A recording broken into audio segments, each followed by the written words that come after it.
if that makes any sense to you. Yeah, it does. It won't take me but a minute. You want that lamp out? No, just leave it on. Oh, mercy. I just hate to be middle-aged. Yeah.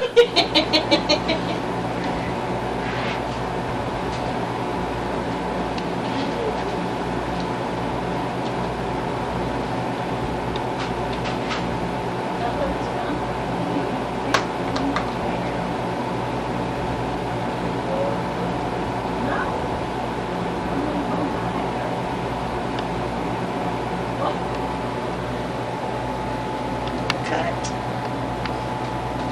Cut. Cut.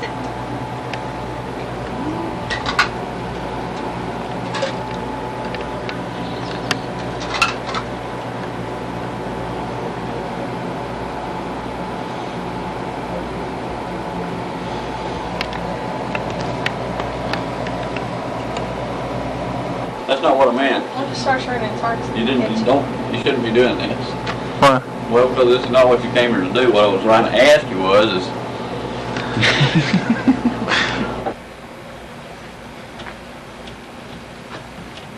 Say when. When? I'm Mary Margaret Howard. Mimaw. You said? You're Mimaw. Oh, I'm Mimaw. Is it going? It's going. Oh, You don't have to look at it if you don't want to. But and I'm semi-retired. I remember the first part of my life at Paris, Arkansas, where I was born. And I remember one time we were in a boat on a pond and my younger sister fell out into the water. She was about 2.5 years old. And this man jumped out and saved her life.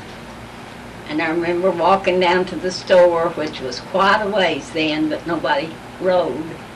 Mama sent me to get a sack of meal. And that meal got heavier and heavier when I was going home. And along come my dad in the buggy and picked me up, and I never was so glad to see him in all my life. And we played with some little colored kids down there named Waters. Mary Lee Waters. And lots of times Mom would come hunting us at night and we'd be up at the table eating supper with them. And this was real fun because this was all, everybody was friendly. You could go anywhere you wanted to and not be in any fear. And then in June of 1917 we moved to Fort Smith in a big old truck. The best I remember by what I know now was that it was a 1.5-ton truck and it probably had all our possessions on it. And all of us rode in the same truck. I don't know who moved us. I've forgotten about that. The first place we lived up here was 2100 North 13th. And there was some colored people around us. And they had one little boy they pulled around in a wagon. His head was too big and we were afraid of him. We didn't know that he had a problem of some kind. But we finally got friendly with these kids too.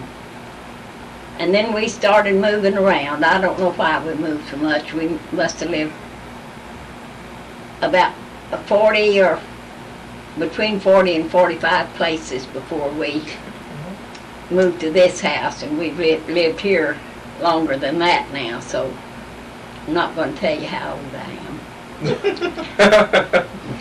Add it up. And one time we lived in an old house that had at one time been a hospital. And it had a room in the basement where they did the surgery. It was about, I'd say it might have been 30 by 40 feet because it was a long room, but that may be a child's eye view of a room.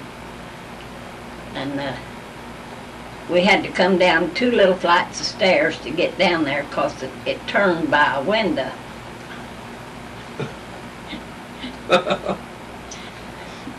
And one day my younger sister was coming down those steps and a piece of plaster fell on her. And she knew this house was haunted. So she began to run and holler, "Oh, the ghost has got me, the ghost has got me." And we all like to die when we found out what had really happened.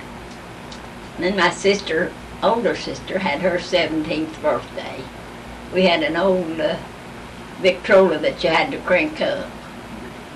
And it would run down, and we'd run over there and roll it up. But she asked us to put a little meal on the floor because that made the floor slick for dancing.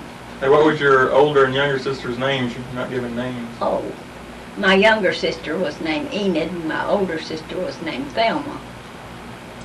The other brother and sister, I had a brother named Bob, and then I had a brother named Earl and a sister named Monty that were there before we got there. They were step brother and sister, but we never did make any difference because they were there when we were born, and we belonged with them.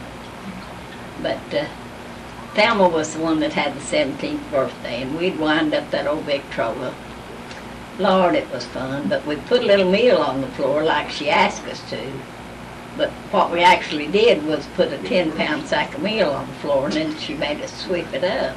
And one day we were outside here playing, and we heard somebody yelling, "Help me, help me." And we couldn't find them. We went out in the alley. There was a row of little shotgun houses that people lived in back there. And we finally located the noise coming from the first one. And we hollered, who needs us, or something to that effect. And this voice kept saying, "Come on in, I need help." So we went in and we found an old colored woman in bed, and she couldn't get up. And she didn't have any hair. But she said, "Go tell your mama I'm sick in bed and I'm starving to death." So we ran and got Mama right quick, and she took food to Aunt Susie, we called her. She took food to her till she got her well, and she finally came to work for us as a cook because Mama kept boarders there. There was 12 rooms in the house, and a 3-story house, and a railroad not far from us, a roundhouse. And that's where the men worked that roomed with us there. Where was this house? 722 North 4th Street. And that wasn't a bad part of town at that time. That had been the better part of town down in that area. There were some fine big homes down in there, but it finally kind of went to a slum area. But we lived there for quite some time, and we had a lot of fun there. One day we climbed out the bathroom window. That was the only problem. There was only one bathroom for the whole house. And we climbed out that bathroom window on the 3rd floor and got on the roof. And when Mama hollered at us, I wonder we didn't all fall off. But we didn't do that the second time. And I don't know, so many times we moved after that, and in growing up and going to school. And I had to miss school. One year I was sick so much that I didn't make my grade. And one year we didn't have any money for me to buy books. You had to buy your books then. And later on they furnished books to you until you got out of elementary school at least. We went to school at Bell Grove, which is now part of the historic district in Fort Smith. And I still remember so many of my teachers that I had at that time, because you had different teachers for each grade. It wasn't like a one-room schoolhouse by any means. It was a great school. And later on, when we went to visit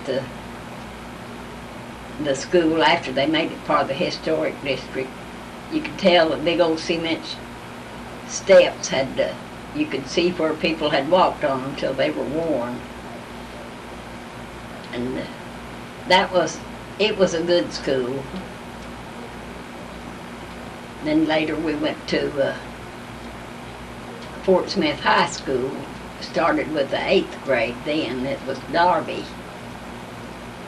And after that they built the new high school out on 23rd and B, and it was called Fort Smith High School. And now it's north side, and we've got a big south side high school.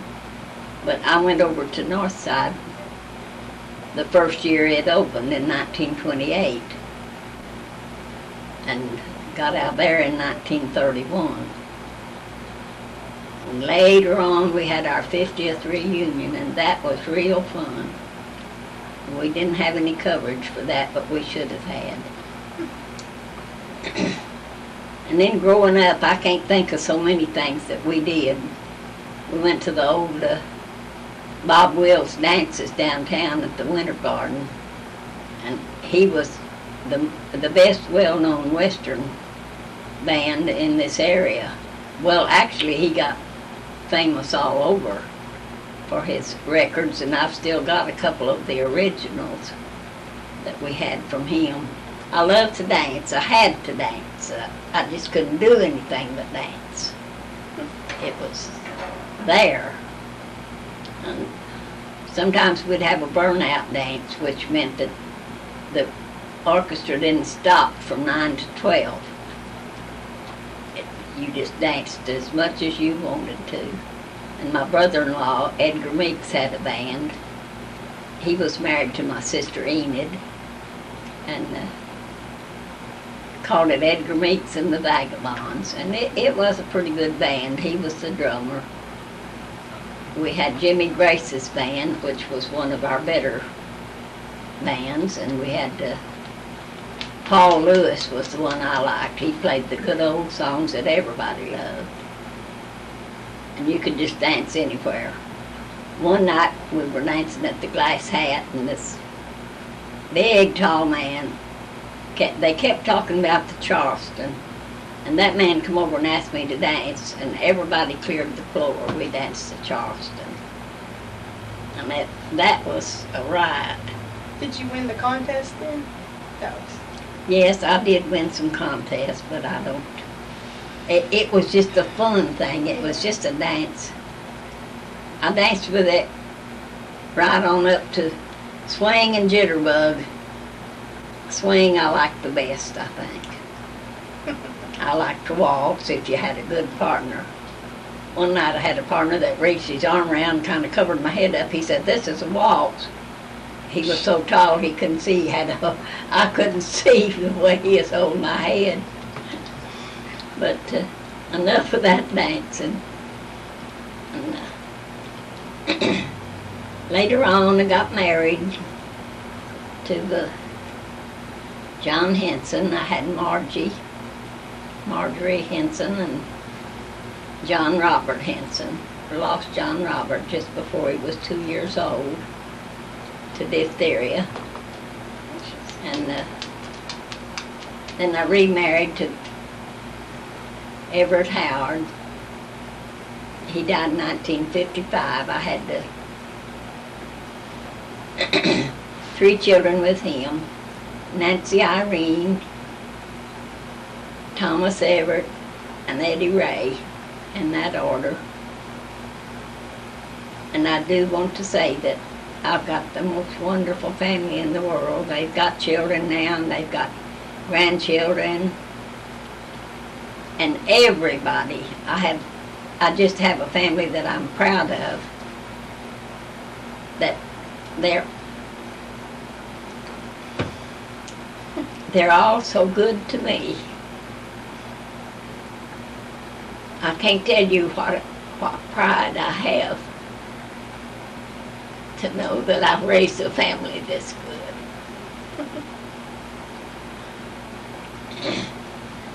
And Chris and Ivy are over here today. He's my youngest son, and they've just got married last August. Grandson.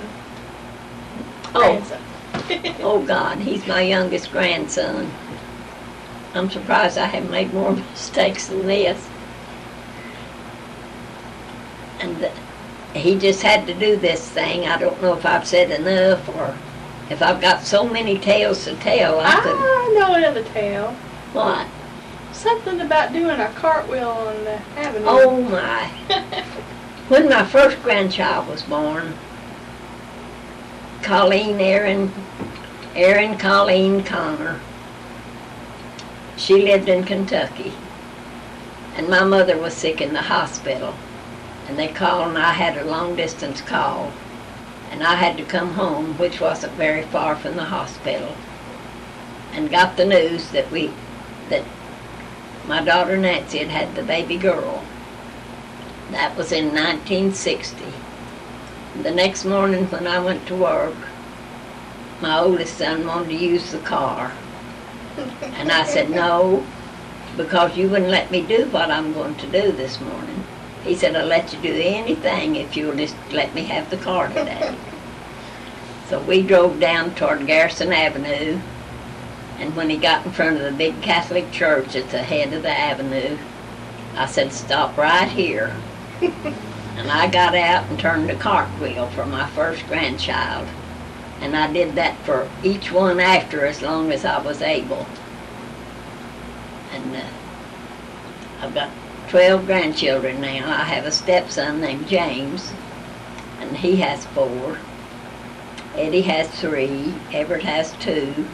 Nancy has 3. I guess that adds up.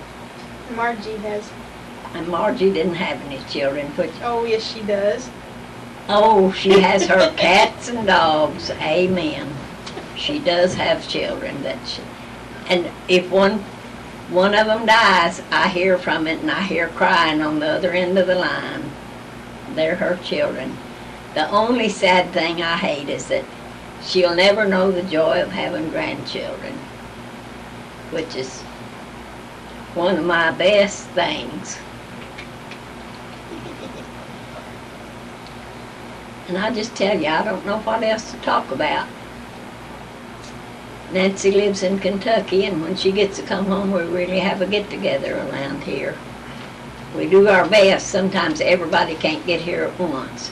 Year before last, we had a reunion at Paris, and they came from far and near. We really got reacquainted with a lot of people that we hadn't seen for a long time. Don't you have quite a few roots in Paris? Hmm. Don't you go down there for decoration? Yes. Do you have family buried down there? We go to Paris on Mother's Day is when we have our decoration at the cemetery down there. McVeigh Cemetery. My mother and father and brother and sister are buried down there. My grandmother and grandfather, aunts and uncles. It's really grown. It used to be such a tiny little place, and they've expanded now, and that's it. It's well kept. And when we go down there, we usually have dinner somewhere or go down to the park and take dinner with us. And the thing about the family, everybody gets along so well. I think everybody likes everybody. If they don't say anything about it. And what else? What did Nancy talk to you about that she wanted you to talk about? Nancy wanted you to talk about some things, didn't she? About finding Aunt Susie out back and her calling for help because she couldn't get out of bed to get help. Is that all she wanted? She didn't mention some generic things to talk about? What about when the kids were little, the accident they had? Oh, that makes goosebumps on me till yet. I just think it's a miracle story. It's just amazing. That is the miracle.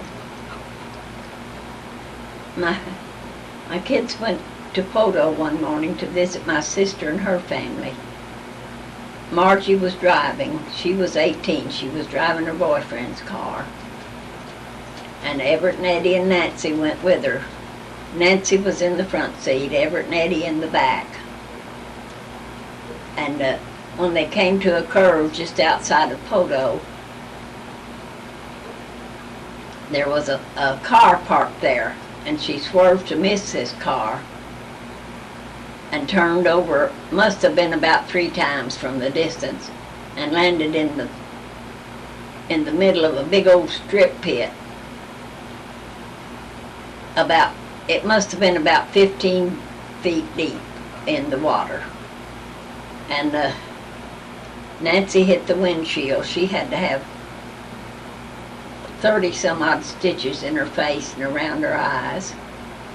And Dr. Lowry at Poto really did a good job on her. You'd have to look. How'd she get out of the car? That's the miracle to me. I think Nancy went out the window because you can't open your doors. And Everett and Eddie in the back seat, Eddie came up and he went out the window. And Margie, they all came out the front window on Nancy's side, evidently. And they had to swim. Margie couldn't swim. She dog paddled. The other kids could all swim well.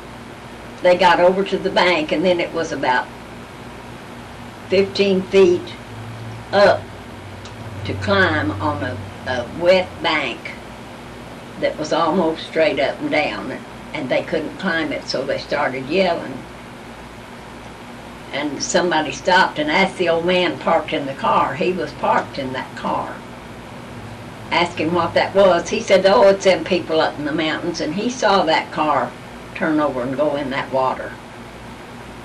But he didn't tell. A bread man, a man driving a bread truck, went on into Poto and reported this, but in the meantime, a man that drove an ice truck came by, and he got out, and boy, he went down there, and but before that, they said, Everett's still in the car, don't let Everett die, don't let him die. And Margie went back, and he was reaching out the door. He had been knocked out, and he had swallowed water. And she pulled him out, and then this man came. Tom King was his name. I'll never forget it. And he helped them all up that bank, and by that time a crowd had gathered. And there was 2 nurses, luckily, on their way to the hospital. One man stopped, and he wouldn't let them in his car because they were bleeding, and he didn't want blood in his car. But the 2 nurses stopped. One of them was named Dixie somebody. That's all I remember. And they loaded him in the car and rode for the hospital. And they called me at work. And I called my husband, Bud, at work and told him that the kids had had a wreck. And they were badly hurt. And he came and got me, and we headed for Poto. It seemed like the longest ride I ever took. And he says, here, smoke one of these cigarettes, maybe it will calm your nerves. And I took it, and I like to cough myself to death. I didn't know how to smoke. But we got there, and we got to the hospital, and when we got into the desk, I said something about my kids being in a wreck. And this Mr. King and his wife were there. And he said, I'm the man that helped get them out. He was a tall man, and he said he stood on top of that car, and it was still waist deep on him. So it had to be deep.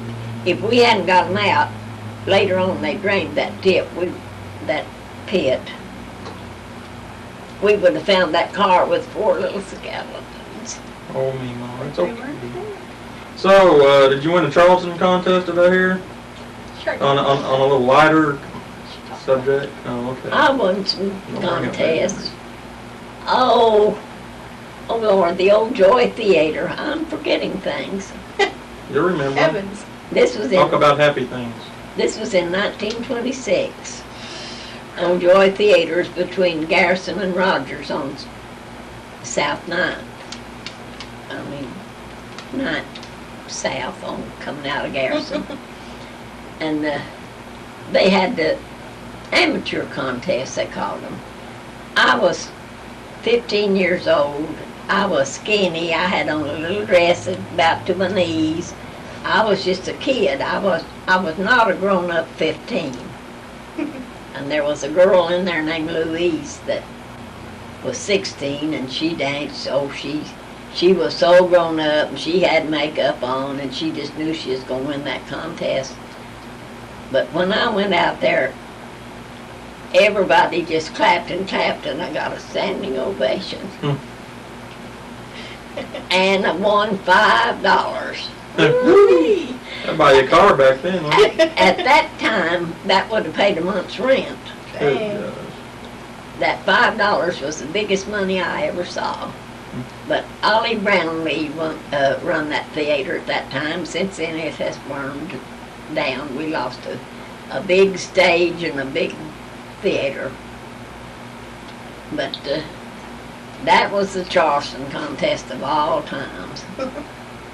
And because I didn't care how I looked, I was dancing.